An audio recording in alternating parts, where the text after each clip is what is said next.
नमस्कार दोस्तों, स्वागत है आपका आज की वीडियो में। तो पहली खबर की बात करें तो इंडिया और यूएस के रिलेशन को लेकर एक काफ़ी इंटरेस्टिंग अपडेट सामने आई है। तो कुछ महीने पहले तक यूएस ने रसिया से लिंक होने का हवाला देते हुए इंडिया की 4 कंपनीज पर सैंक्शन लगा दिए थे, लेकिन अब अचानक यू टर्न लेते हुए यूएस ने इन सभी कंपनीज को सैंक्शन लिस्ट से हटा दिया है। तो इन कंपनीज को यूएस के SDN यानी स्पेशली डेजिग्नेटेड नेशनल लिस्ट में डाल दिया गया था, और अगर कोई कंपनी इस लिस्ट में आ जाए तो यूएस कंपनीज और बैंक्स उसके साथ बिजनेस नहीं कर सकते। इतना ही नहीं, इंटरनेशनल फाइनेंशियल सिस्टम में भी उस कंपनी के लिए काम करना काफ़ी मुश्किल हो जाता है। इसलिए किसी भी डिफेंस या इंजीनियरिंग कंपनी के लिए ऐसे सैंक्शन बहुत बड़ा झटका होते हैं। तो अब जो 4 इंडियन कंपनीज इस लिस्ट से बाहर आई हैं उनमें RRG इंजीनियरिंग टेक्नोलॉजीज़, लोकेस मशीन्स, गैलेक्सी बियरिंग्स और सौर्य एरोनॉटिक्स शामिल हैं। ये companies defence engineering, aircraft maintenance and manufacturing, साथ ही एरोस्पेस कंपोनेंट जैसे स्ट्रेटजिक सेक्टर में भी काम करती हैं, और यूएस ने इन पर रसिया से एलिगेशन लिंक्स की वजह से रिस्ट्रिक्शन लगा दी थी। लेकिन अब सबसे बड़ा सवाल ये है कि यूएस ने अचानक सैंक्शन हटा क्यों दिए। खैर, ऑफिशियल स्टेटमेंट में सिर्फ इतना कहा गया है कि रिव्यू के बाद इन कंपनीज को SDN लिस्ट से रिमूव कर दिया गया है, लेकिन डिफेंस एक्सपर्ट्स इसके पीछे की जियोपॉलिटिक्स भी देख रहे हैं। दरअसल एक तरफ यूएसए चाहता है कि इंडिया रसिया पर अपनी डिपेंडेंसी कम करे, लेकिन दूसरी तरफ यूएसए ये भी जानता है कि इंडो पैसिफिक रीजन में चाइना को बैलेंस करने के लिए इंडिया उसका सबसे इम्पोर्टेंट पार्टनर बन सकता है। ऐसे में अगर इंडियन डिफेंस कंपनीज़ पर बेमतलब के रिस्ट्रिक्शन लगते रहे तो इसका इम्पैक्ट दोनों देशों के डिफेंस कॉपरेशन पर पड़ सकता है, और इसी वजह से कई एनालिस्ट का मानना है कि ये डिसीजन सिर्फ कंपनीज़ को रिलीफ देने के लिए नहीं है, बल्कि इंडिया के साथ पार्टनरशिप को और स्ट्रॉन्ग बनाए रखने का भी एक सिग्नल हो सकता है।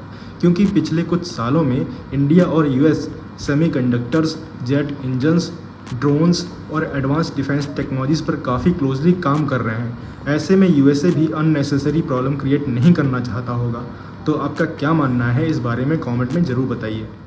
तो अगली खबर की बात करें तो पिछले कुछ महीनों से राफेल को लेकर लगातार बड़े अपडेट सामने आ रहे हैं। पहले तो टाटा और डसॉल्ट के बीच पार्टनरशिप अनाउंस हुई, फिर इंडिया में राफेल के मेजर पार्ट्स बनाने की बात सामने आई, और अब इस प्रोजेक्ट ने ऑफिशियली ग्राउंड पर शेप लेना शुरू कर दिया है। तो हैदराबाद के आदि बाटला एयरोस्पेस पार्क में डसॉल्ट एविएशन और टाटा एडवांस सिस्टम्स के नए मैन्युफैक्चरिंग प्लांट का कंस्ट्रक्शन शुरू हो चुका है, और पहली बार फ्रांस के बाहर राफेल फाइटर के मेजर फ्यूजलाज सेक्शन इंडिया में मैन्युफैक्चर होने वाले हैं। अब सवाल ये है कि फ्यूजलाज को लेकर इतनी एक्साइटमेंट क्यों है। तो दरअसल फ्यूजलाज किसी भी फाइटर एयरक्राफ्ट की बैकबोन होती है। कॉकपिट से लेकर इंजन सेक्शन तक पूरा एयरक्राफ्ट इसी स्ट्रक्चर पर बेस्ड होता है। इसके अंदर हजारों aerospace grade components, wiring, fuel systems और स्ट्रक्चरल असेंबलीज इंटीग्रेट किए जाते हैं। और फाइटर जेट का फ्यूजलाज बनाना कोई नॉर्मल मैन्युफैक्चरिंग का काम नहीं है। इसके लिए micron level precision, advance robotics, titanium alloys और कंपोजिट मटेरियल की ज़रूरत पड़ती है, और छोटी सी मैन्युफैक्चरिंग मिस्टेक भी एयरक्राफ्ट की परफॉर्मेंस और सेफ्टी को इम्पैक्ट कर सकती है। तो रिपोर्ट के मुताबिक टाटा इस फैसिलिटी में राफेल के फ्रंट, सेंटर और रियर फ्यूजलाज सेक्शन मैन्युफैक्चर करेगी, यानी एयरक्राफ्ट के सबसे क्रिटिकल स्ट्रक्चरल पार्ट्स इंडिया में बनेंगे। और सबसे इंटरेस्टिंग बात यह है कि यहाँ बने हुए पार्ट्स सिर्फ इंडियन एयरफोर्स के राफेल के लिए नहीं होंगे, बल्कि फ्रांस और दूसरे एक्सपोर्ट कस्टमर के राफेल फाइटर में भी यूज किए जाएंगे। और लगभग 440 करोड़ रुपए की कॉस्ट से बन रहा ये प्लांट फिनेंशियल ईयर 2028 तक प्रोडक्शन शुरू कर सकता है, और फुल कैपेसिटी पर पहुंचने के बाद ये हर महीने लगभग 2 कंप्लीट राफेल फ्यूजलाज मैन्युफैक्चर कर सकता है।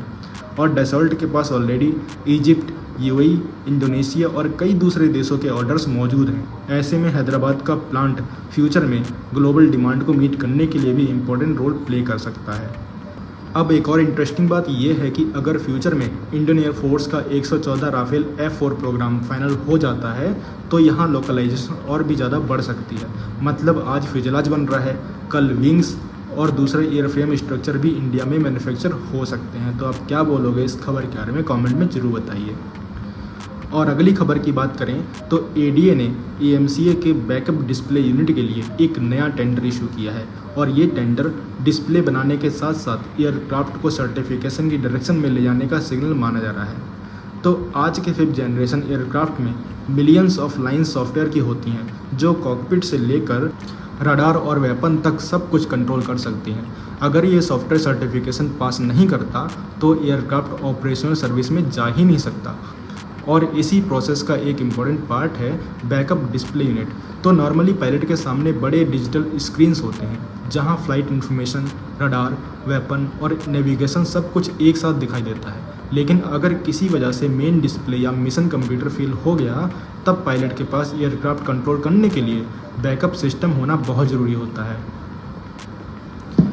और यही काम आता है BDU यानी बैकअप डिस्प्ले यूनिट। और ये इंडिपेंडेंट डिस्प्ले पायलट को अल्टीट्यूड, स्पीड और एयरक्राफ्ट की बेसिक इन्फॉर्मेशन देता रहता है। मतलब इमरजेंसी सिचुएशन में पायलट एयरक्राफ्ट को सेफली बेस तक ला सकता है। साथ ही टेंडर में SOI 1 यानी स्टेज ऑफ इन्वॉल्वमेंट 1 का भी जिक्र है। ये सर्टिफिकेशन प्रोसेस का पहला ऑफिशियल स्टेज है जहां रेगुलेटर्स चेक करते हैं कि सॉफ्टवेयर डेवलपमेंट का पूरा फ्रेमवर्क इंटरनेशनल स्टैंडर्ड के हिसाब से बनाया गया है या नहीं। इसका सिंपल मतलब ये है कि AMCA अब सिर्फ डिज़ाइन फेज़ में ही नहीं बल्कि सर्टिफिकेशन ओरिएंटेड इंजीनियरिंग फेज़ में एंटर कर चुका है। एक और इम्पॉर्टेंट बात यह है कि इंडिया ग्रेजुअली अपनी सॉफ्टवेयर सॉवरेनिटी भी बिल्ड कर रहा है। फाइटर जेट में सॉफ्टवेयर का कंट्रोल बहुत इंपॉर्टेंट होता है और अगर सॉफ्टवेयर और सोर्स कोड किसी फॉरेन कंपनी के पास हो तो फीचर अपग्रेड और कस्टमाइजेशन में प्रॉब्लम आती ही रहती है। इसीलिए ADA का certification compliant software framework develop करना लॉन्ग टर्म पर्सपेक्टिव से काफ़ी बड़ा स्टेप माना जा रहा है। तो आप क्या बोलेंगे इन सब खबरों के बारे में कमेंट में जरूर बताइए। मिलते हैं नेक्स्ट वीडियो में। Thanks for watching. जय हिंद, जय भारत।